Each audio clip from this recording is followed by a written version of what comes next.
Hello students. चलिए आज हम सीखते हैं बायोलॉजी का टर्मिनोलॉजी वाली बातें। इसके पहले सबसे पहले हम लोग बायोलॉजी को टर्म के आधार पर सोचें। ऐसे आम स्टूडेंट इस बात को मानता है कि बायोलॉजी रटने वाला सब्जेक्ट, जबकि ऐसा नहीं है। इस स्थिति में अगर हम लोग बायोलॉजी को परफिक्स और सफिक्स के साथ अगर एनालिसिस करते हैं तो ये बायोलॉजी हमारे दिल और दिमाग में एक छाप छोड़ जाता है। चलिए इस बायोलॉजी को हम लोग परफिक्स और सफिक्स में काउंट करें। ये बायोलॉजी जिसको जर्मन वर्ड में हम लोग कहते हैं बियोलॉजी, लेकिन हमारे यहां इसको बायोलॉजी कहते हैं। तो ये बायोलॉजी या बियोलॉजी की बात करें तो ये जो है there is combination of two words. ये दो वर्ड्स का कॉम्बिनेशन है, एक बायो, दूसरा है लॉजी। ये जो बायो वर्ड है ग्रामेटिकली ये क्या है? प्रीफिक्स है। ये प्रीफिक्स है, ये प्रीफिक्स है ये। और जो अंतिम खंड होता है इसको क्या बोलते हैं हम लोग? सफिक्स कहते हैं।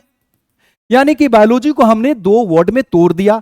पहला खंड प्रीफिक्स जो है वो है बायो है, दूसरा खंड सफिक्स जो है वो है लॉजी है। अब इस बायो की बात करें तो इसका डेरिवेशन जो हुआ है ग्रीक वर्ड बायस से हुआ। यानी बायस जो है ये है ग्रीक वर्ड है बायस, जिस बायस का मतलब क्या होता है? लाइफ और लिविंग। यानी बायस एक ग्रीक वर्ड है जिसका मतलब होता है लाइफ और लिविंग होते। वहीं दूसरी तरफ जो सफिक्स है लॉजी, लॉजी डिराइव होता है ग्रीक वर्ड, यह भी ग्रीक वर्ड है जिसका मतलब होता है स्टडी। अब इस दोनों को जोड़ते हैं तो क्या होता है? Study of life.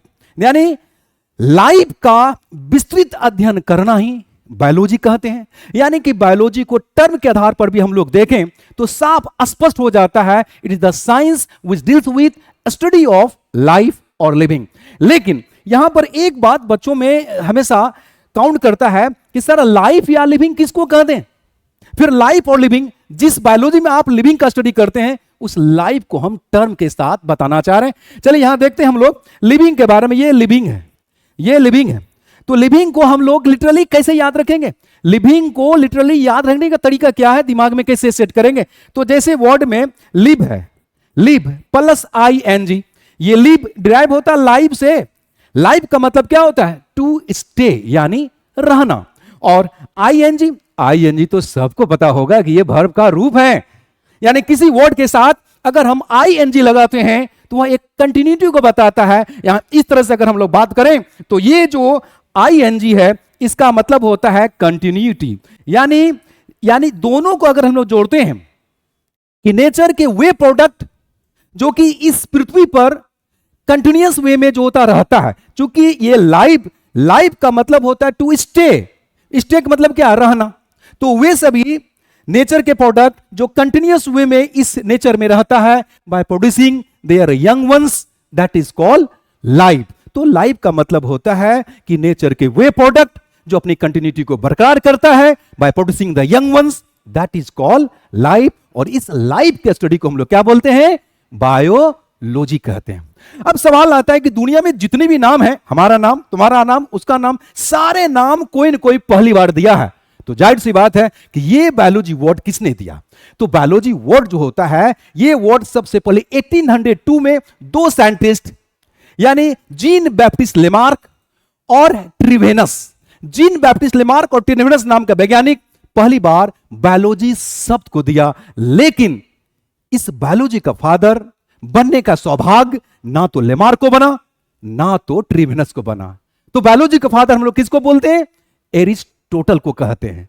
जबकि कुछ कारण होने चाहिए क्यों हम लोग एरिस्टोटल को बायोलॉजी का फादर कहते हैं। बिना किसी कारण से हम गांधी जी को फादर ऑफ नेशन नहीं कहते हैं।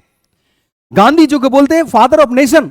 अगर फादर ऑफ नेशन कह रहे हैं तो इसके पीछे रीजन क्या है? वो हमें अंग्रेजों से आजाद दिलाया, हमें आजादी में अपनी कुर्बानी दी।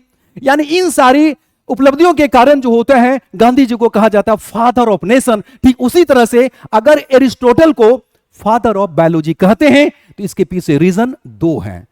चलिए सबसे पहला रीजन की बात करते हैं। वो पहला रीजन ये है कि एरिस्टोटल पहला साइंटिस्ट था जिन्होंने पहली बार लिविंग को जो होता है पहचाना और कहा कि लाइफ उसी को कहते हैं जिसमें मूवमेंट होता है, जिसमें गति होते हैं उसको लिविंग कहते हैं। और दूसरा कारण लिविंग को इन्होंने पहली बार दो वर्गों में बांटा था। याद रखना बेटा, लाइफ को दो वर्गों में बांटने वाला पहला साइंटिस्ट है एरिस्टोटल। इन्होंने कहा कि लाइफ की दो कैटेगरी है, एनिमल और प्लांट, और ये दो रीजन के कारण एरिस्टोटल को उपाधि मिला फादर ऑफ बायोलॉजी। इस तरह से हम लोग दो तीन वर्ड को काउंट कर सकते हैं कि बायोलॉजी जो होता है, ये बायोलॉजी नाम लेमार्क ने दिया, ट्रिवेनस ने दिया, लेकिन बायोलॉजी का फादर एरिस्टोटल को कहते हैं। लेकिन फिर भी आपको एक संकोचन रहेगा, दिमाग में एक तरह का क्वेश्चन मार्क लगा हुआ रहेगा कि आखिर बायोलॉजी वर्ड 1802 में दिया गया, तो फिर 1802 से पहले बायोलॉजी को क्या कहते थे?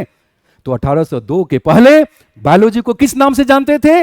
लाइफ साइंस के नाम से जानते हैं। लाइफ साइंस यानी सजीव विज्ञान, और ये जो बायोलॉजी है, ये बायोलॉजी को बोलते हैं जीव विज्ञान। तो यानी कि बायोलॉजी का एंशिएंट नाम है लाइफ साइंस, सजीव विज्ञान, और ये मॉडर्न नेम है बायोलॉजी। तो यानी कि बायोलॉजी में ऐसा कोई भी चीजें नहीं है, ऐसा कोई भी ऐसा नाम नहीं है जो अपना डिफिनेशन खुद नहीं बताता हो। इसलिए हमेशा याद रखना है कि बायोलॉजी सबसे सिंपलेस्ट है तब जब उसको हम लोग बेसिक वे में लेते हैं, क्योंकि बायोलॉजी नेचुरल साइंस का एक शाखा है। बायोलॉजी जो होता है साइंस ऑफ एक्सेप्शन भी माने जाते हैं, क्योंकि अनकाउंटेबल एक्सेप्शन जो होता है बायोलॉजी के साथ मिलता है। इसलिए याद रखना है, हम लोग अगले काउंट में हम लोग करेंगे लाइफ के और कितने फीचर्स होते हैं, लाइफ रियल में उसके डिफाइनिंग फीचर्स क्या होते हैं, लाइफ का जनरल फीचर्स क्या होता है, लाइफ कितने तरह के होते हैं। लेकिन एक बात जाने से पहले फिर बता दें, लाइफ जिसको हम लोग बोलते हैं, लिविंग के 4 डिफाइनिंग फीचर्स हैं। लाइफ के 4 डिफाइनिंग फीचर्स हैं। पहला डिफाइनिंग फीचर्स होता है मेटाबॉलिज्म, दूसरा डिफाइनिंग फीचर्स होता है कंसिस्टेंस, तीसरा डिफाइनिंग फीचर्स होता है सेल ऑर्गेनाइजेशन, और चौथा डिफाइनिंग फीचर्स होता है डिफिनिट शेप एंड साइज। तो याद रखना है कि डिफिनिट शेप साइज जो होता है, ये जो डिफाइनिंग फीचर्स होता है, क्या याद है कि डिफाइनिंग फीचर्स किसको कहते हैं? पहले ये तो समझ लो कि डिफाइनिंग फीचर्स किसको कहते हैं। तो defining features are those that only represent the life, जो सिर्फ लाइफ में है, दूसरों में नहीं है, उसी को हम लोग डिफाइनिंग फीचर्स कहते हैं। चलिए, लाइफ के 4 डिफाइनिंग फीचर्स हम लोग काउंट कर लिए। अगले क्लास में जब हम लोग आएंगे तो वहां पर हम लोग बेसिक रूप से पढ़ेंगे कि लाइफ के कितने जनरल कैरेक्टर हैं, कितने तरह के उसके टाइप्स हैं।